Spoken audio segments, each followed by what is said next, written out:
Buen día a todos, mi nombre es Flavio Díaz, soy ingeniero en sistemas de energía y actualmente curso el posgrado en mecatrónica en la Universidad de Quintana Roo.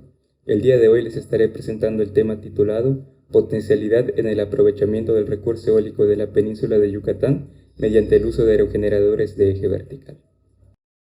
En cuanto al contenido de este trabajo, en primer lugar tendremos una breve introducción en la cual describiremos a los aerogeneradores y la principal forma de clasificarlos. Posteriormente veremos las características del recurso eólico en la península de Yucatán. Continuaremos con una comparación entre los aerogeneradores de eje vertical y los aerogeneradores de eje horizontal. Después veremos el desarrollo histórico de los aerogeneradores de eje vertical como una forma de analizar cuál es la topología idónea para la península de Yucatán. Los aerogeneradores son dispositivos diseñados para convertir la energía cinética del viento en energía eléctrica. Para esto existe una gran cantidad de dispositivos que cumplen esta función, por lo cual también existe una gran cantidad de formas de clasificarlos. Una de las formas más conocidas para realizar la clasificación es de acuerdo al eje de rotación. De esta forma podemos encontrar dos tipos de aerogeneradores, los aerogeneradores de eje vertical y los aerogeneradores de eje horizontal. Para poder comprender esta forma de clasificación, comenzaremos suponiendo la superficie terrestre como un plano dentro de la escala en la cual nosotros estamos analizando, por supuesto. De esta forma, al considerar este plano terrestre, nosotros ahora podemos suponer un eje vertical, describiéndolo como aquel que es perpendicular al plano que nosotros estamos suponiendo. De esta forma, si nosotros asignamos este eje como el eje de rotación de nuestro aerogenerador, tendremos un aerogenerador de eje vertical. Por otro lado, si nosotros trazamos un eje horizontal, esto es, que sea paralelo a nuestro plano, y suponemos que este es el eje de rotación, entonces tendremos un aerogenerador de eje horizontal. Resulta importante señalar las siglas utilizadas en inglés para referirse a estos dispositivos. Para el caso de los aerogeneradores de eje vertical se utilizan las siglas VAWT y para los aerogeneradores de eje horizontal HAWT, que es la nomenclatura que se utilizará a partir de ahora. Un punto indispensable para poder determinar la viabilidad en el aprovechamiento del recurso eólico de una zona es conocer el comportamiento del recurso eólico mismo. Sin embargo, esta es una tarea bastante complicada, ya que el recurso eólico, debido a su naturaleza aleatoria, requiere de un análisis de varios años, de un periodo bastante prolongado, para poder obtener resultados que realmente describan de forma confiable la potencialidad para su uso. Esto se realiza mediante las mediciones que en general pueden ser estaciones meteorológicas, como es el caso de las que posee el Servicio Meteorológico Nacional. Se pueden encontrar trabajos como el de Hernández Escobedo, el cual, utilizando los datos proporcionados por esta instancia, pudo realizar un mapa del recurso eólico disponible en el país. Los resultados que él obtuvo muestran velocidades promedio para la península de Yucatán entre 3 y 5 metros sobre segundo. En el mapa presentado se muestran las velocidades de viento promedio para cada zona. En este caso, las zonas representadas con tonos más oscuros son las zonas que tienen un mejor recurso eólico. Con lo cual podemos ver que la península de Yucatán, sobre todo la zona del litoral, cuenta con un recurso eólico adecuado para su aprovechamiento. Otro parámetro importante para poder determinar la viabilidad en el aprovechamiento del recurso eólico para una zona determinada es conocer las horas promedio anuales en las cuales el recurso eólico se encuentra disponible. Para el caso de la península de Yucatán, en la zona norte se tiene un promedio anual de 4.050 a 6.500 horas disponibles, y para la zona sureste se tiene un promedio de 3.200 a 4.050 horas promedio anuales disponibles para el aprovechamiento de este recurso eólico. Esto es, velocidades de viento superiores a 3 metros sobre segundo. De esta forma se puede corroborar que es posible o existe la potencialidad para el aprovechamiento del recurso eólico en la península de Yucatán. Ahora analicemos las ventajas de los aerogeneradores de eje vertical en comparación con los aerogeneradores de eje horizontal, por lo cual su uso para el aprovechamiento del recurso eólico en la península de Yucatán podría ser más provechoso. En primer lugar, una de las grandes desventajas de los aerogeneradores de eje horizontal es que requieren de un sistema de orientación para ubicarse en la dirección del viento y así poder aprovechar este recurso. Esto aumenta complejidad a estos dispositivos y a su vez aumentan los costos de producción. Por otro lado, este tipo de dispositivos no son adecuados para operación en flujos de régimen turbulento. Y finalmente, para el caso de los aerogeneradores de eje horizontal, estos requieren de un proceso de manufactura complejo, lo cual los hace más costosos para el caso de aerogeneradores de baja potencia. Por otro lado, los aerogeneradores de eje vertical no requieren de un sistema de orientación debido a su geometría, ya que al tener el eje de forma vertical, no importa de qué dirección provenga el viento, este siempre podrá aprovecharlo. Asimismo, puede operar en condiciones de flujo turbulento o de dirección cambiante del viento, lo cual significa que su desempeño no decae tanto como los aerogeneradores de eje horizontal bajo estas condiciones. También poseen un diseño más sencillo en comparación con los aerogeneradores de eje horizontal, por lo tanto también sus costos de producción tienden a ser menores. Y finalmente, una de las grandes ventajas para este caso de los aerogeneradores de eje vertical es que tienden a alcanzar su coeficiente de potencia máximo para valores de velocidad de viento menores, lo cual se traduce en que para el caso de la península de Yucatán, que posee velocidades de viento bajas en comparación a otras áreas, puede tener un rendimiento mejor. Ahora hablaremos del desarrollo histórico de los aerogeneradores de eje vertical, en vista de poder describir cuál es la topología más adecuada para el aprovechamiento del recurso en la península de Yucatán. En 1931, un ingeniero aeronáutico francés patentó en los Estados Unidos un diseño de aerogenerador de eje vertical. Este diseño consistía en dos topologías: los aerogeneradores de eje vertical de palas curvas y los de palas rectas. Como parte de la descripción del dispositivo que presentó, afirmaba que se había inspirado en el vuelo de las aves, de tal forma que sus dispositivos aprovechaban la fuerza de sustentación del viento, que es, por cierto, la forma más eficiente de aprovechar el recurso eólico. Posterior a la patente de Darreus, hubo un periodo de tiempo de aproximadamente 40 años en los cuales no existió investigación o desarrollo en los aerogeneradores de eje vertical.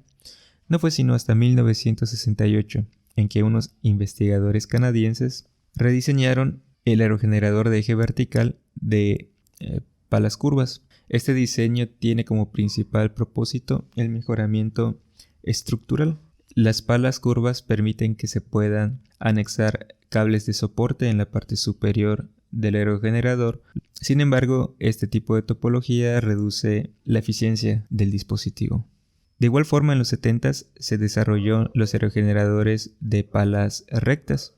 En este caso surgieron una gran cantidad de topologías, algunos de geometría variable, otros de ángulo variable y otro tipo de topologías, las conocidas como delta, diamante o V o Y, las cuales no fueron desarrolladas más allá.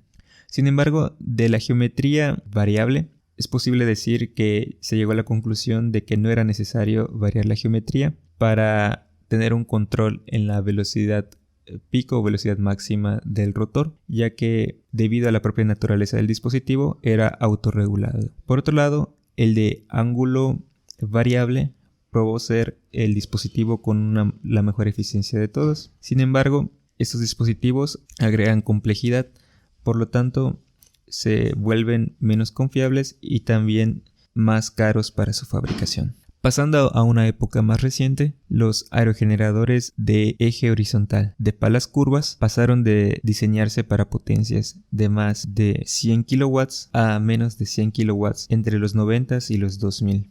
Y en la actualidad, a partir de los 2000, nuevamente se han hecho esfuerzos por el diseño de dispositivos de más de 100 kW y ahora también los diseños no contemplan el uso de cables de soporte, ya que estos, si bien ayudan en el aspecto estructural, también inducen vibraciones y también significan el mayor uso de áreas para un solo dispositivo, lo cual puede ser evitado con la configuración de soporte en cantilever, que no requiere del uso de cables de soporte. Por otro lado, el aerogenerador de geometría variable estudiado en los 80s, que fue conocido como Musgrove, ha tenido como resultado en la actualidad 4 tipos de topologías, una de las cuales es la más sencilla de todas, el tipo H o de palas rectas, el helicoidal y el tipo articulado inspirado en los helicópteros. De todas estas topologías, las más estudiadas en la actualidad son el de palas curvas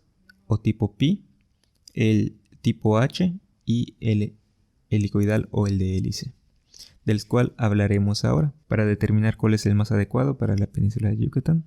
Ahora pasemos a considerar la problemática que inspiró el desarrollo del aerogenerador tipo helicoidal, para lo cual comencemos con el análisis del tipo de aerogenerador de eje vertical más sencillo, que es el de palas rectas.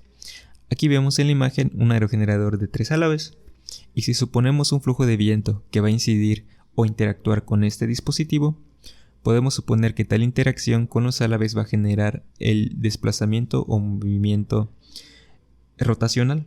Ese movimiento rotacional, como podemos ver, cambia la posición de cada uno de los álabes con respecto a la dirección del viento, cambiando así también el ángulo de ataque de cada uno de ellos. Tendrá un ángulo de ataque distinto para cada posición en su trayectoria rotacional. Esto genera que no siempre se encuentra en la posición óptima para extraer la mayor potencia del viento, lo cual se traduce en que la potencia y también el torque serán variables a lo largo de toda una revolución. Esto conlleva problemas, sobre todo de fatiga en los componentes o partes del dispositivo, lo cual se puede traducir en fallas, principalmente en el tren de engranes, y también problemáticas para la potencia de salida de la energía eléctrica, ya que se requieren etapas extra para el acondicionamiento de la potencia para obtener finalmente una potencia constante. Entre las soluciones que se pueden presentar, la más sencilla es aumentar el número de álabes, lo cual generaría que se aumente el número de picos, pero a la vez se empieza a aplanar la curva de potencia y de torque. Sin embargo, aumentar el número de álabes tiene también por consecuencia la reducción en el coeficiente de potencia, o en otras palabras, reducir la eficiencia de nuestro dispositivo, lo cual no es algo deseable. Por lo tanto, se ha propuesto otro tipo de topología, en la cual los álabes pasan de ser rectos a ser curvos. Se obtiene en vista de planta algo similar a lo que se muestra en la figura de la izquierda. Para cada posición siempre habrá una sección de la pala que se encuentre en el ángulo óptimo para extraer la mayor cantidad de energía del viento. De esta forma se puede aplanar la curva de potencia. Sin embargo, también se tiene un efecto de reducción en la eficiencia, como podemos ver en la gráfica de la derecha, en la cual para un ángulo de 90 que representa la pala totalmente recta se tiene la eficiencia máxima, y conforme se va disminuyendo este ángulo también disminuye la eficiencia, lo cual nos lleva finalmente a realizar una comparación entre estas tres topologías, que son las más estudiadas en la actualidad, de lo cual podemos empezar a concluir que la topología de palas rectas presenta una mayor cantidad de beneficios. Entre ellos, los más importantes es que posee la mayor eficiencia entre todas esas topologías, y también que su costo de manufactura es el más bajo. Y ahora, a modo de conclusión, y para finalizar esta plática, me gustaría mencionar 3 puntos. El primero de ellos es que, de acuerdo al recurso eólico de la península de Yucatán, es viable el aprovechamiento para la generación de energía eléctrica. El segundo punto es que este aprovechamiento, debido a las características de la península, como puede ser el hecho de que existen grandes áreas naturales protegidas, debe ser llevado a cabo a una escala reducida. Esto es generación de baja potencia, que puede realizarse dentro de las ciudades o en áreas que no cubran grandes extensiones de terreno. Y por último, es que en el caso de los aerogeneradores de eje vertical, la topología que parece ser más indicada es el de los aerogeneradores de palas rectas o tipo H. Y esto es todo por mi parte. Gracias por su atención.